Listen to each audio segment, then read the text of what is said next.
நடந்த உள்நாட்டு யுத்தத்தை அடக்கிறதுக்கும் இங்கே இருக்கிற சிறுபான்மை மக்களோட குரல் வலைகளை நசுக்கிறதுக்காகவும் அந்த சட்டம் பயன்படுத்தப்படுது. இப்போ வரைக்கும் அந்த சட்டம் நடைமுறையில் இருக்குது.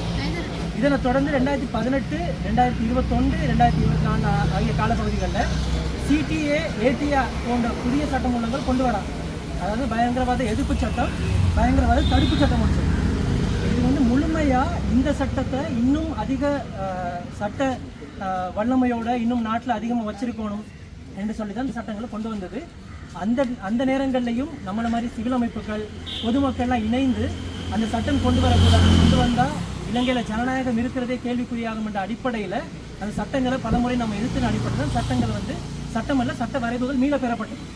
அதே மாதிரி மக்களோட நிறைய நம்பிக்கையையும் ஏகோபித்த ஆதரவையும் பெற்ற இந்த அரசாங்கம் ஆட்சிக்கு வந்து சில நாட்கள்லேயே, ஒரு வருடம் முடிகிறதுக்குள்ளேயே இந்த புதிய சட்டத்தை அறிமுகப்படுத்தியிருக்காங்க. பிஎஸ்டின்னு சொல்லி, அதாவது பயங்கரவாதத்திலிருந்து அரசை பாதுகாப்பதற்கான சட்டம். விளக்கம் எடுக்கிறதுக்காக தான் நம்ம எல்லாரும் கூடியிருக்கிறோம். அதன் அடிப்படையில் ஒவ்வொருத்தருமே உங்களுக்கான போஸ்ட் கார்டுகள் இங்கே இருக்குதும். நீங்கள் வந்து நீங்கள் என்ன விரும்புகிறீங்களோ இந்த பிடிஏ, பிஎஸ்டிஏ சட்டம் சட்டமாக உங்களுடைய கருத்துக்கள் என்னன்றதை நீங்கள் எழுதி இதில் போஸ்ட் பண்ணலாம். நாங்கள் இன்றைக்கு பின்னேரம் 3 மணிக்குள்ளே இதை போஸ்ட் ஆஃபீஸில் நாங்கள் போஸ்ட் பண்ணக்கூடிய மாதிரி இருக்கோம். நன்றி. அடக்கிறதுக்காக இலங்கை அரசாங்கத்தால் பிடிஏ, அதாவது பயங்கரவாத தடுப்பு சட்டம் சொல்லி ஒரு சட்டத்தை கொண்டு வராங்க. தற்காலிகமாக கொண்டு வராங்க. வெறும் 3 வருஷத்துக்கு மாற்றம். 82, 83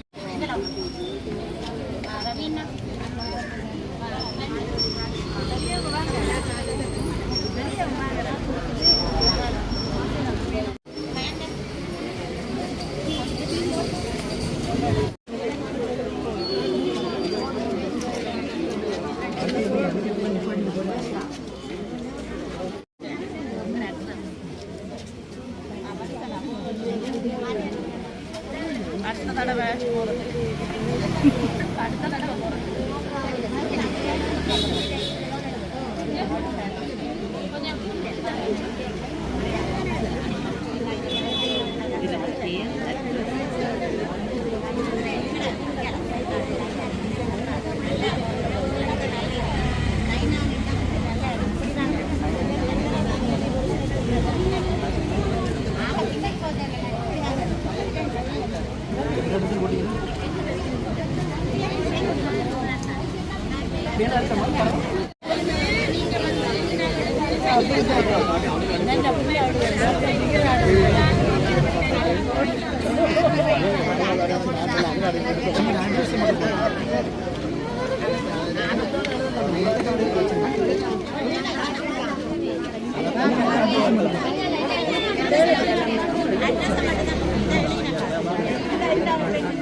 ஹலோ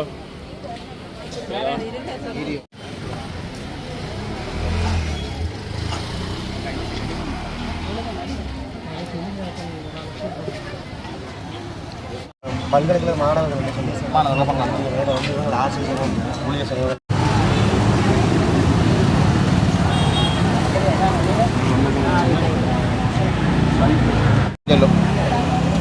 இதுக்காக உருவாக்குறது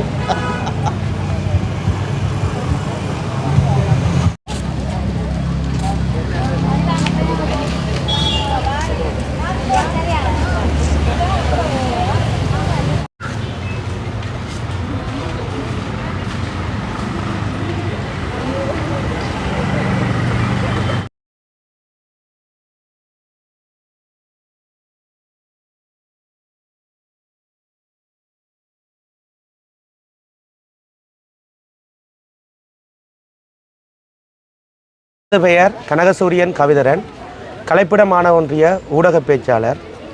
இன்றைய தினம் நாங்கள் பொதுமக்களாக, அதாவது வடக்கு கிழக்கு பொதுமக்களாக பல்கலைக்கழக மாணவர்கள் இதுக்கு வலுச்சேர்க்கின்ற வகையிலே இந்த PTA பயங்கரவாத தடுப்புச் சட்டம் மற்றும் PST என்கின்ற இந்த சட்ட வரவுக்கு எதிராக நாங்கள் இன்றைய தினம் இந்த கையெழுத்து போராட்டத்திலே நாங்கள் ஈடுபட்டு கொண்டிருக்கின்றோம். உண்மையில் இந்த கையெழுத்து போராட்டம் என்பது நாங்கள் இந்த அரசாங்கத்துக்கு இந்த மக்களுடைய இந்த மக்கள் இந்த சட்டம் தொடர்பாக என்ன புரிதலில் இருக்கிறார்கள் என்பதனை வெளிப்படுத்தும் முகமாகவே நாங்கள் இந்த விடயங்களை மேற்கொண்டிருக்கின்றோம். இன்றைக்கு இந்த PTA என்கின்ற இந்த சட்டமானது ஒரு ஆபத்தான ஒரு சட்டமாக காணப்படுகின்றது. இன்று இந்த PTA என்கின்ற பயங்கரவாத தடுப்புச் சட்டமானது 1979ஆம் ஆண்டு 48ஆம் எண் இலக்க அடிப்படையில் தற்காலிகமாக அறிமுகப்படுத்தப்பட்ட ஒரு சட்டமாகவே காணப்பட்டிருந்தது. ஆனால் இந்த சட்டம் 1982ஆம் ஆண்டு நிரந்தரமான ஒரு சட்டமாக அமுல்படுத்தப்பட்டு இந்த சட்டத்துக்கு கீழே பல்வேறுபட்டவர்கள் கைது செய்யப்பட்டிருக்கிறார்கள். நியாயமற்ற முறையிலே பல்வேறுபட்ட சட்டத்தரணிகளாக இருந்தாலும் சரி, பொதுமக்களாக இருந்தாலும் சரி, மாணவர் இயக்கங்களாக இருந்தாலும் சரி, பல்வேறுபட்டவர்கள் தொடர்ச்சியாக கைது செய்யப்பட்டிருக்கிறார்கள். அவர்கள் நியாயமற்ற முறையிலே எவ்விதமான விசாரணைகளுமின்றி இந்த கைது செய்யப்பட்டு சிறையிலே வாடியிருந்தார்கள். ஆனால் அவர்களில் எவ்விதமான குற்றமும் இல்லை என்று சொல்லி அவர்களை விடுதலை செய்யப்பட்ட பிற்பாடும் ஆனால் அவர்களுக்கான எவ்விதமான ஒரு நியாயமோ இல்லது அவர்களுக்கான ஒரு விடயமோ இந்த அரசு செய்யவில்லை. தொடர்ச்சியாக இந்த அரசு தம்மை பாதுகாக்கின்ற வகையிலே PST என்கின்ற ஒரு சட்டவரவை அறிமுகப்படுத்தியிருக்கின்றது.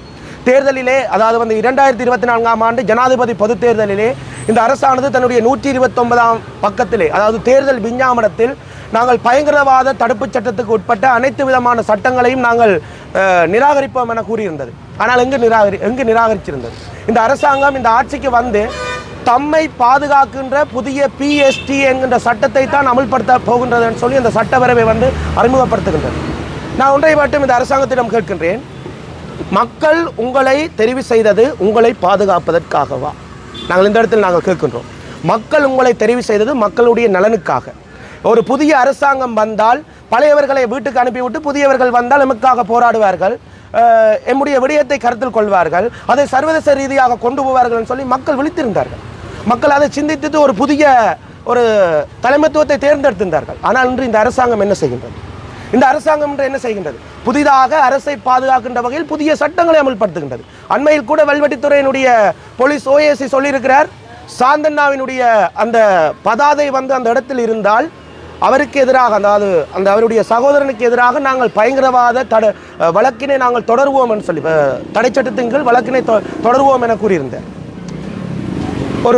ஒரு சாதாரணமான ஒரு பதாதைக்கே உங்களுக்கு இப்படின்னு சொன்னால் மக்கள் என்னென்று தங்களுடைய பிரச்சனைகளை பொது வழியில் கதைப்பது, மக்கள் எவ்வாறு தங்களுடைய பிரச்சனைகளுக்கு தொடர்பாக போராடுவது. இன்றைக்கும் எங்களுக்கு காணாமலாக்கப்பட்ட மக்கள் எத்தனையோ பேர் வீதிகள் இறங்கி போராடி கொண்டிருக்கிறார்கள். பல்வேறு பிரச்சனைகள் வடக்கு கிழக்கில் காணப்பட்டு கொண்டிருக்கின்றது. இந்த பிரச்சனைகளுக்கெல்லாம் அரசு தீர்வு காணுகிறதா? இல்லை. ஏனென்றால் தன்னை பாதுகாக்கின்ற ஒரு நடவடிக்கையெல்லாம் இந்த அரசாங்கம் செயற்பட்டு கொண்டிருக்கின்றது. அப்படி என்றால் இந்த அரசு எதற்கு? மக்கள் நாங்கள் தெரிவு செய்தது மக்களுடைய பிரச்சனைகளை நீங்கள் கருத்தில் கொள்வீங்கன்னு சொல்லி இதனால், அதாவது இந்த PST என்கின்ற சட்டம் அறிமுகப்படுத்தப்படுமையானால் இந்த மக்களுடைய சுதந்திரம், அதாவது மக்கள் எங்கும் செல்லக்கூடிய சுதந்திரம் பறிக்கப்படும். அதே போன்று மக்களுடைய பிரச்சனைகளையும் கருத்தில் படாது போராடுகின்ற மக்களை விசாரணை இன்றி அவர்களை சிறையில் அடைக்கின்ற நிலைமை வரும். விசாரணைகளை நடாத்தப்படாது. அதாவது வந்து இவ்வாறு பல்வேறுபட்ட பிரச்சனைகள் வந்து இந்த சட்டங்கள் இருப்பதால் வந்து ஏற்படும். எனவே இந்த அரசாங்கம் இந்த சட்டங்களை அனைத்தையும் வந்து நிராகரித்து மக்களை இந்த சட்டம் வந்து ஆரம்பத்தில் தமிழ் மக்கள் சிறுபான்மை மக்கள் மீது தான் இந்த சட்டம் வந்து பாய்ச்சப்பட்டது. ஆனால் இப்பொழுது தென்னிலங்கை மக்கள் மீதும் இந்த சட்டம் பாய்ச்சப்படுது. நாங்கள் எங்களுக்காக நாங்கள் கேட்கவில்லை, இந்த இலங்கையில் இருக்கின்ற அனைத்து மக்களுக்காக தான் நாங்கள் இந்த சட்டத்தை நிராகரிக்க வேண்டும் என்று சொல்லி நாங்கள் குறிப்பிடுகின்றோம். தொடர்ச்சியாக இந்த சட்டம் இருக்குமானால் நம்முடைய சுதந்திரங்கள் அனைத்தும் பறிக்கப்படும். எனவே இந்த சட்டங்கள் அனைத்தையும் நீங்கள் நிராகரித்து எம்மவர்களை இந்த நாட்டிலே ஒரு சுதந்திரமிக்கவர்களாக வாழுவதற்கு நீங்கள் கரிசனை புரிய வேண்டும் என்பதனை இந்த அரசாங்கத்தை நாங்கள் கேட்டுக்கொள்கிறோம்.